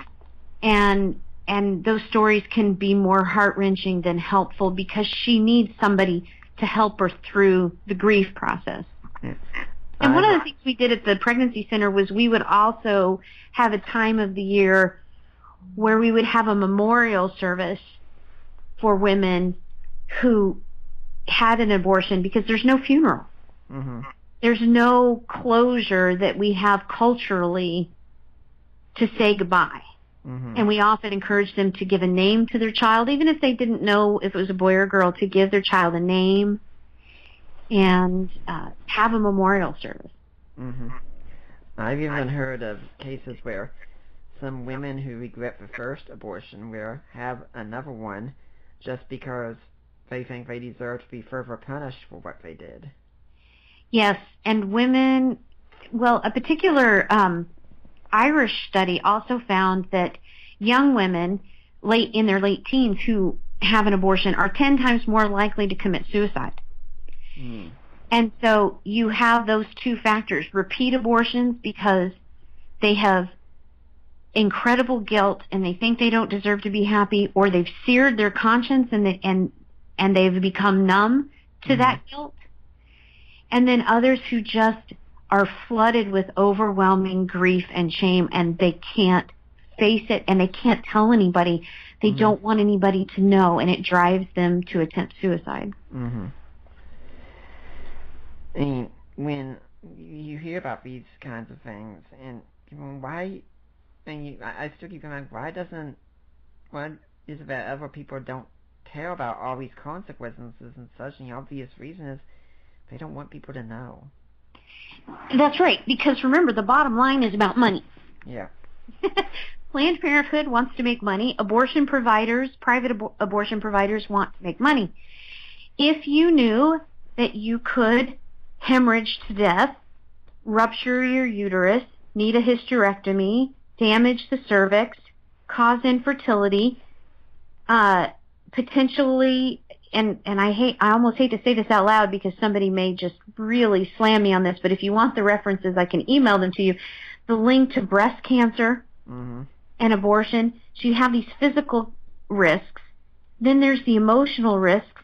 And it's funny because secular organizations will try to do studies showing that most women do not regret their abortion, but if you look into their way they ask the questions, they ask it in a way that, well, would you change your mind if you could? And a lot of people won't say yes to that. But if you ask them, did you feel guilt? Do you feel sorrow? Do you feel loss?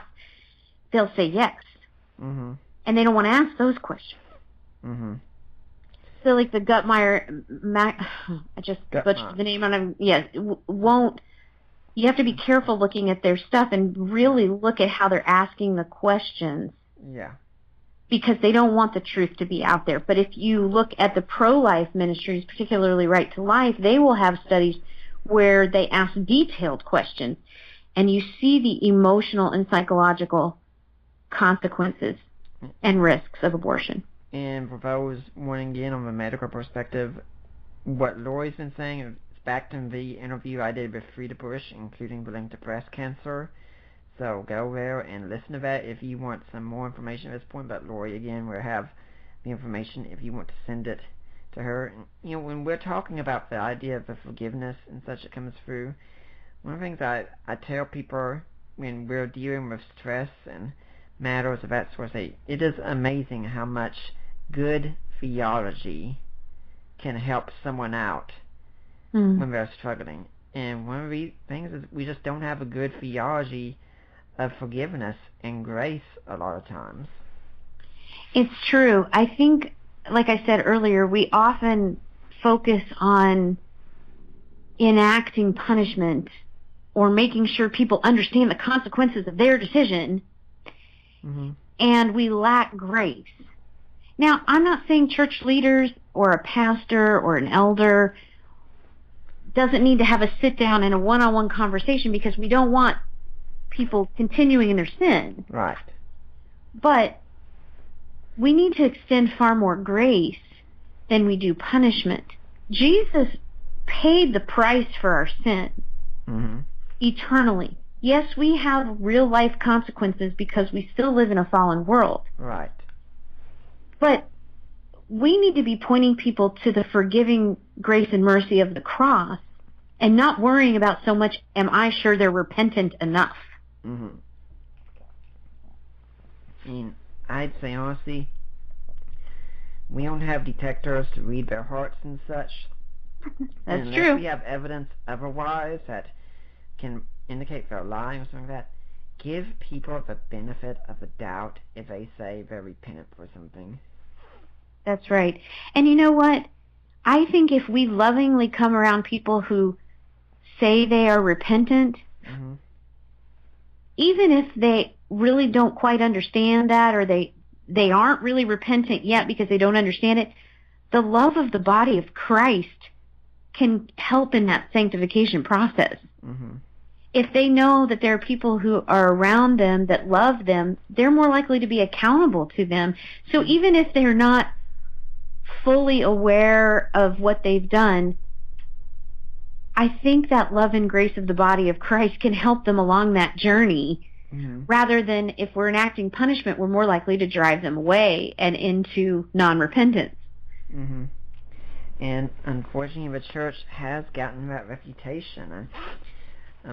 Philip Yancey talked about has a book, Soul Survivor, How My Faith Survived the Church, which I think is sadly appropriately titled, and about the story of a young lady who, I think she was struggling with prostitution, if I'm remembering correctly, and someone trying to get her to get some help, and we said, well, why don't you go to church? The church? That's the last place I would go to. And unfortunately, that's true so many times for many of us. The church is the last place we go to. We don't want to open up at the church, and that's because so many of us know we're supposed to come and live holy lives at the church, and that we're not supposed to be, struggling with sin or anything like that. And that's the very reason we're supposed to be going to church in the first place. That's right. Jesus came for the sick. Right. And we're all sick. And I think about Casting Crowns' song, Stained Glass Masquerade.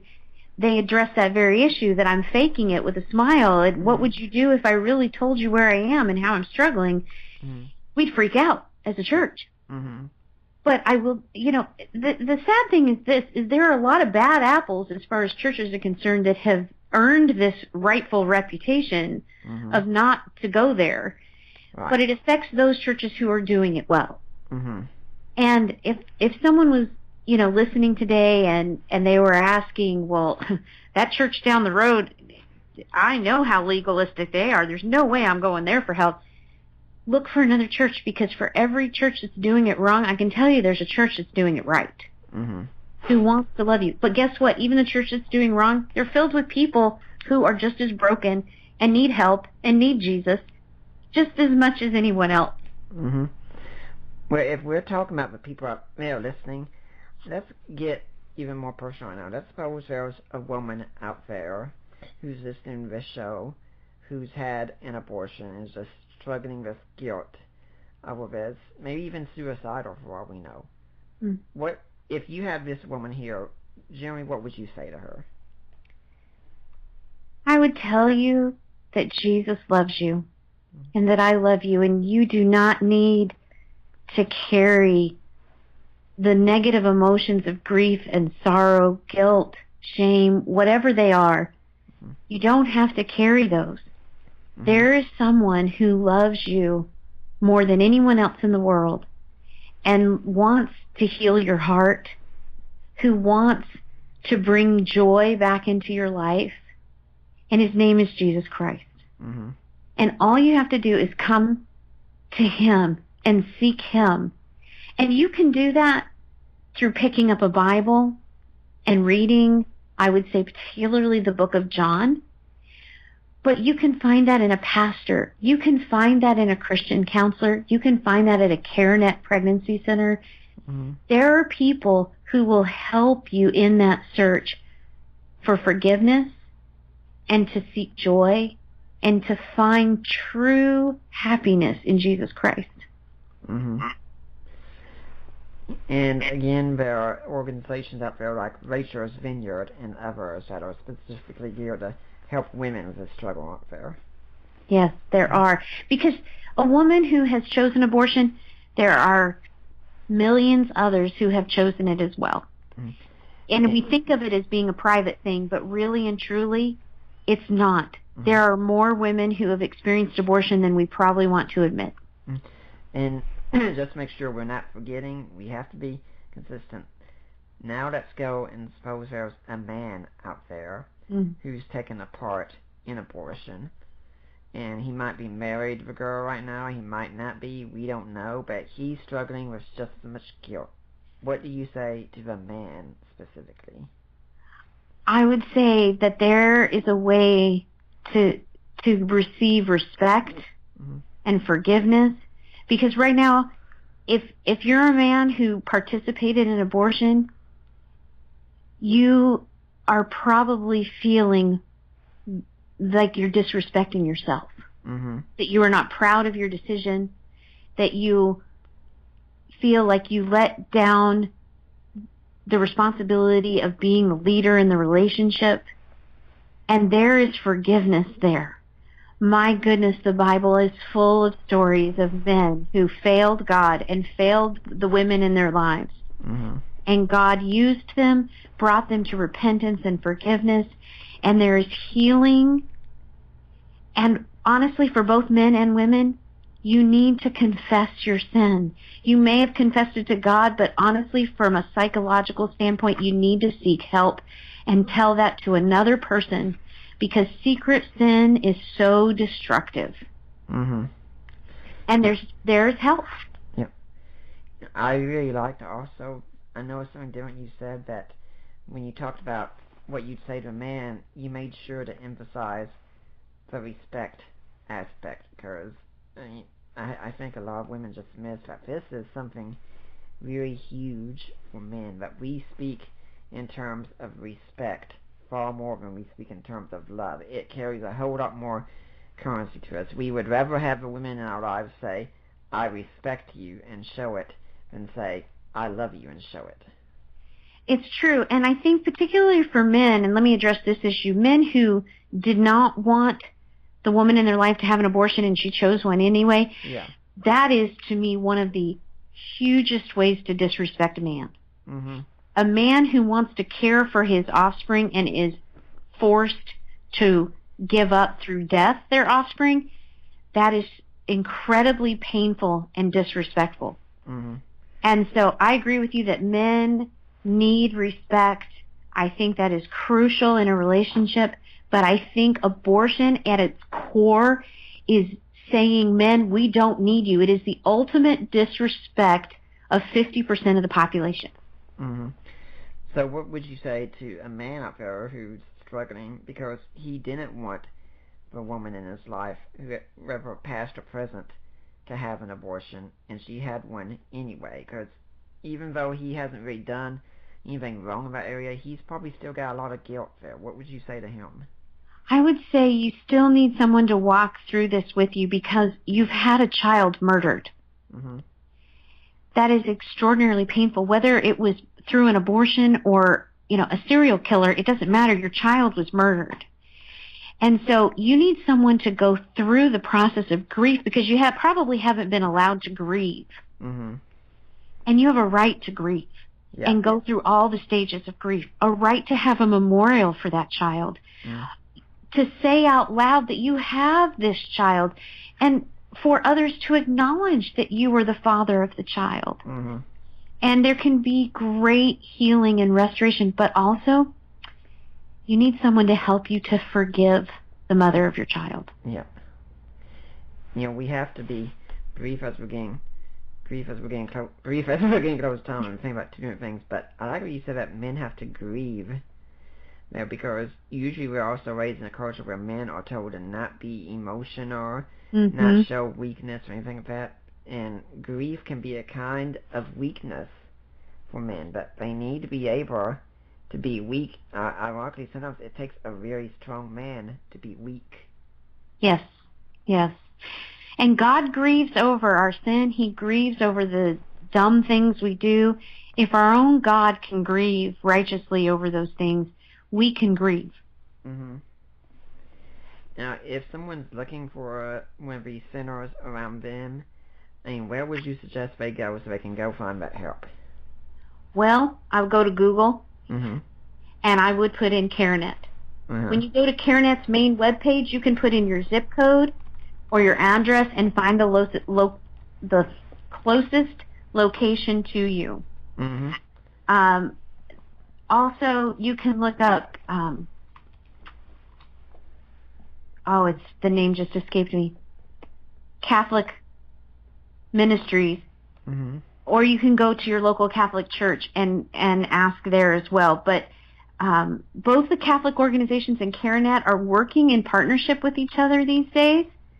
Mm-hmm. So you can go to any CareNet as well. If you don't have a CareNet, you can look up Crisis Pregnancy Center in your area.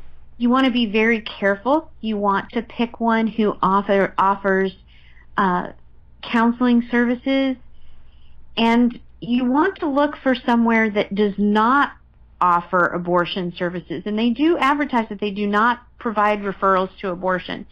And the reason I say that is because you want to get the full facts. And at a pregnancy center, you will get all the facts. At an abortion provider, you will not. Mm-hmm. Well, Lori, it's been fascinating having you on here. Now, if people want to find out more about you and what you're doing, do you have a blog or website where people can get in touch with you? I do. You can find my blog, although I am really terrible about blogging because I'm usually working with students more. But it's graniteapologists.com because we live in the Granite State. So you can find me there, and you can find me, Lori, at graniteapologists.com is my email. Mm-hmm. And I am very willing to talk, email, Skype, FaceTime, phone, whatever you need. If you want to ask me questions on any bioethics issues, I'm very open to talking. Of course, I'm also an apologist, so any apologetics issues, I'm very willing to discuss. And I'm available to your church, your small group, your Sunday school class, your Bible study, your youth group, to talk about any one of these issues. Now, what final words would you like to leave today for the Deeper Waters audience? I would say find a way to get involved. Mm-hmm. Because this issue is driving our country. It is driving the choices in our medical care. It's driving the choices for children with Down syndrome, special needs families, mm-hmm. and it's affecting how we treat our elderly. And we have devalued life now for 43 years in this country, in the most precious and most vulnerable stage, and it's having its ripple effect. So get involved. If you don't know how to get involved, email me. I'll tell you. There's a plethora of ways to get involved. Don't just sit in your churches and quote Psalm 139 one Sunday out of the year. Be proactive in this movement, in loving men and women who are facing unexpected pregnancies or difficult pregnancies and are being told that their only option is an abortion. Well, Lori, I'd like to thank you for coming on and talking about this important topic, and hopefully we'll see you back here again sometime. Thank you, and thank you for having me. I've really enjoyed it. And I'd like to let everyone know that next week we're going to have Daniel Roger in from the UK talking about, again, yes, abortion, because I do believe this is a serious issue, and it's not one I'm trained the most in, so I want to get on the people who are. And for now, I am Nick Peters, and I am signing off.